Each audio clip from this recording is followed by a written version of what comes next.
আপনি আমি এটা ভালো করেই জানি যে যেগুলো আমরা এখন ব্যবহার করতেছি না, new model 2025, it's not about 2025 bro, এটা ব্যাকডেটেড প্রোডাক্ট। আসসালামু আলাইকুম, welcome back to the channel, welcome back to the page. Hopefully সবাই ভালো আছেন, আমিও ভালো আছি আলহামদুলিল্লাহ। অনেকদিন পর আপনাদের সাথে দেখা হচ্ছে। আচ্ছা, ইন্ট্রোডিউস পরে করি।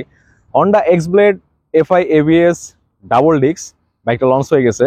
আর আমার সিঙ্গেল ডিস্ক বাইকটা, আমি যেহেতু এই বাইকটা দীর্ঘদিন যাবত চালাচ্ছি, অলমোস্ট 2 ইয়ার্স। তো এইটার আঙ্গিকে এটা যেহেতু কার্বোরেটর ভার্সন এবং নতুন যে বাইকটা লঞ্চ হলো এটা হচ্ছে FI ABS double disc single channel ABS. তো বাইকটাতে কি কি চেঞ্জেস আসলো এটা আপনারা ইতিমধ্যে দেখে ফেলছেন। আর আমি হচ্ছে ভিডিও কিছু ফুটেজ নিয়েছি। তো নতুন যে বাইকটা এটার কিছু চেঞ্জেস সম্পর্কে আগে বলি, তাহলে পুরো ভিডিওটা বোঝাইতে আপনাদেরকে একটু সুবিধা হবে।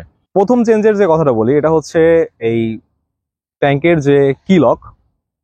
তো এটা হলো আপনার সিলভার কালার ছিল, বাই দ্য ওয়ে আমার এখানে স্টিকার করা আছে এজন্য এটা দেখা যাচ্ছে না, বাট ফুয়েল ক্যাপটা দেখেন, মানে ট্যাঙ্ক ক্যাপটা এটা হচ্ছে সিলভার কালার, বা নতুনটা হচ্ছে আপনার ব্ল্যাক কালার। আর পার্সোনালি ব্ল্যাক কালারটা এখন ভালো লাগতেছে ভাই, ব্ল্যাক কালারটা আসলে জোস লাগতেছে।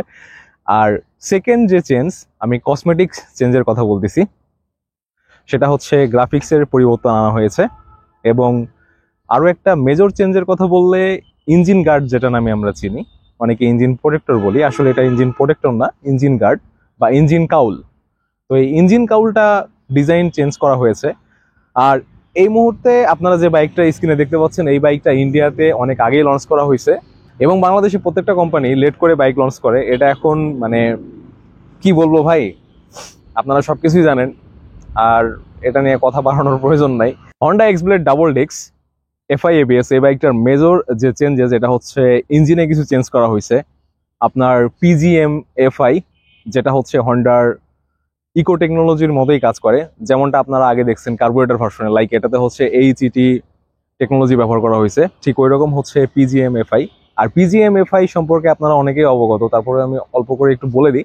ব্যাপারটা এরকম, আপনার হচ্ছে ফুয়েল কনজিউম করার যে রেশিওটা, এটা হচ্ছে সাধারণত এফআই বাইক থেকে আপনার হচ্ছে এই পিজিএমএফআই বাইকগুলোতে আরো বেটার এবং সাশ্রয়ী মানের আপনার হচ্ছে ফুয়েল কনজিউমটা করে।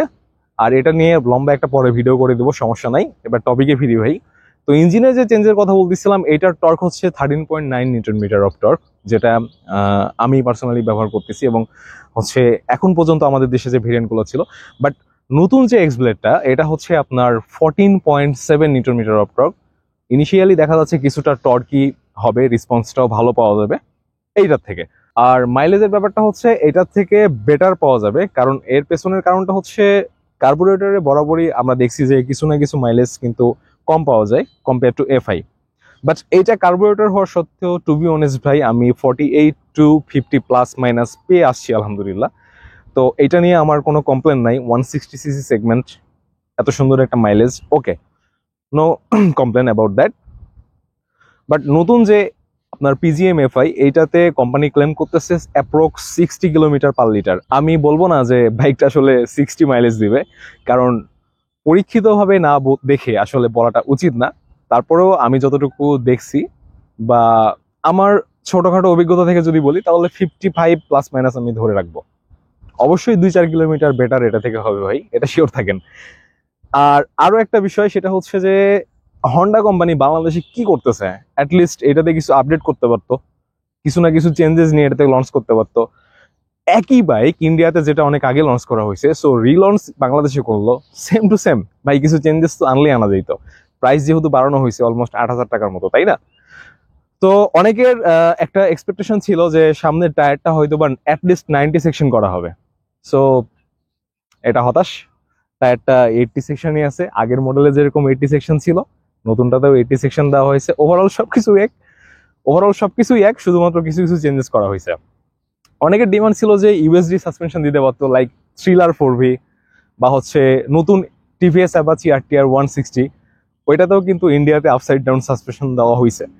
এখন হোন্ডা লাভাররা অনেকে বলতেছে যে ভাই আপনার ইউএসডি সাসপেনশন লাগবে, তাহলে তো 102 ছিল, but what about 160cc segment X Blade আর হর্নেট 160? আমি পার্সোনালি একটা মতামত আপনাদেরকে দিই ভাই, এক্স ব্লেড প্রয়োজন ছিল না লঞ্চ করার। আমাদের হন্ডা কোম্পানির যে হর্নেটটা ছিল, হর্নেট 160, আমার পার্সোনাল একটা ওপিনিয়ন দিই আপনাদেরকে, সেটা হচ্ছে হর্নেটটাকে কিন্তু বিল্ড আপ করতে পারতো, like Yamaha FZ series build up করে, আপনার সুজুকি হচ্ছে জিক্সার সিরিজ আপনার হচ্ছে ধারাবাহিকতার সাথে কিন্তু চলে আসতেছে কিছু কিছু চেঞ্জেস, ডিজাইন, নিউ মডেল সবকিছুর উপরে। বাট হন্ডা কি করতেছে ভাই? Unicorn, trigger, Hornet, x blade, এত মডেলের তো দরকার ছিল না। আর SP160 এটার কথা নাই বলি, আমি ডিজাইনের কথা বলতেছিলাম বাই দ্য ওয়ে। বাইকটাতে আরো কিছু চেঞ্জেস করা হয়েছে, যেমন হচ্ছে ইঞ্জিন কিল সুইচ দেওয়া হয়েছে। এটা আসলে দরকার ছিল ভাই, কারণ আমি সিঙ্গেল ডিস্ক ব্যবহার করি এবং এই আগের মডেলে কোনো হচ্ছে ইঞ্জিন কিল সুইচ নাই, এবং দেখা যাচ্ছে একটু ভিড়ের মধ্যে বা যানজটের মধ্যে এই জিনিসটা আমি খুব মিস করি ব্যাপারটা। তো এটা খুবই ভালো হয়েছে, ইঞ্জিন কিল সুইচটা দরকার ছিল। হেডলাইটটা এলইডি হলে বাইকের আলোর স্বল্পতা এখন কমন হয়ে গেছে। তবে হ্যাঁ, যে বাইকগুলোতে প্রজেকশন এলইডি হেডল্যাম্প ব্যবহার করা হয় এগুলোতে কিন্তু আলোর ফ্লোটা কিন্তু খারাপ না, কিন্তু প্রবলেমটা হচ্ছে এলইডি হেডলাইট গুলো ম্যাক্সিমাম আলোর ঘাটতি থাকে। আমরা যখন হাইওয়েতে রাইড করি বা দেখা যাচ্ছে যে আপনার একটু 4 লেন যে রাস্তাগুলো রয়েছে হাইওয়ের মধ্যে, যখন অন্য অন্য বড় বড় ভেহিকেলের লাইটগুলো আমাদের বাইকের উপরে পড়ে তখন অ্যাটলিস্ট কোনো কিছু আমরা দেখতে পাই না। তো আসলে এটা লঞ্চ করার সময় উচিত ছিল আর একটু ভালোভাবে মানে এই বিষয়টা চিন্তা ভাবনা নেওয়ায়, কারণ আমি দেখছি হর্নেট 2.0তেও হচ্ছে আলোর ঘাটতিটা আছে এবং হাইওয়ে রাইডের জন্য আসলে কমফোর্টেবল না। সো পার্সোনালি আপনারা হয়তো ক্যামেরায় দেখতে পাচ্ছেন কিনা, আমিও ফগ ব্যবহার করি, তো বাধ্য হয়েছি ভাই, কারণ কি করা যাবে, আলোর স্বল্পতার জন্য সমাধান তো করতে হবে। সো আমি মনে করি মেজর চেঞ্জেসের মধ্যে এই জিনিসটা হন্ডা ফোকাস করতে পারতো, কিন্তু তারা কোনো কিছু করলো না, জাস্ট ওই বাইকটাই এটা হচ্ছে লঞ্চ করে ফেললো। এটা আমার পার্সোনালি ভাবে ভালো লাগে নাই ভাই। তো যেটা ভালো লাগে নাই সেটা ভালো, যেটা লাগে না সেটা নেগেটিভ দিকে চলে যায়, এবং এটা আমার ব্যক্তিগত মতামত। আমি জানি না আপনারা কথাগুলো কিভাবে নিচ্ছেন, বাট উচিত ছিল এটাতে আরো কিছু আপডেট করে লঞ্চ করা, কারণ যে বাইকটা ইন্ডিয়াতে অনেক আগে লঞ্চ হয়ে গেছে সেম টু সেম বাইক বাংলাদেশে লঞ্চ করে ফেললো।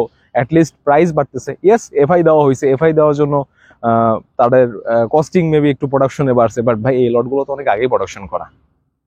আমি এটা ভালো করেই জানি যে যেগুলো আমরা এখন ব্যবহার করতেছি না, new model 2025, it's not about 2025 bro, এটা ব্যাকডেটেড প্রোডাক্ট।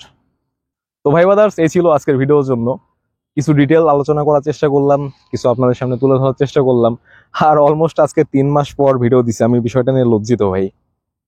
চেষ্টা করব আপনাদের সাথে কন্টিনিউ করার ইনশাআল্লাহ, কারণ যখন কথা বলি তখন ভালো লাগে যে লাইক আমি আপনাদের সাথেই কথা বলতেছি, লাইক আপনারা সামনে আছেন, কথা বলছি, এরকম না যে আমি কোনো বক্তব্য দিচ্ছি বা এরকম, জাস্ট ফ্রেন্ডলি গল্প করতেছি, আপনাদের কমেন্ট সেকশন আপনাদের মতামত দিচ্ছেন, আমি রিপ্লাই করতেছি, like such a good conversation. So দেখা হচ্ছে ইনশাআল্লাহ খুব শীঘ্রই পরবর্তী ভিডিওতে। সবাই ভালো থাকবেন, সুস্থ থাকবেন, আল্লাহ হাফেজ।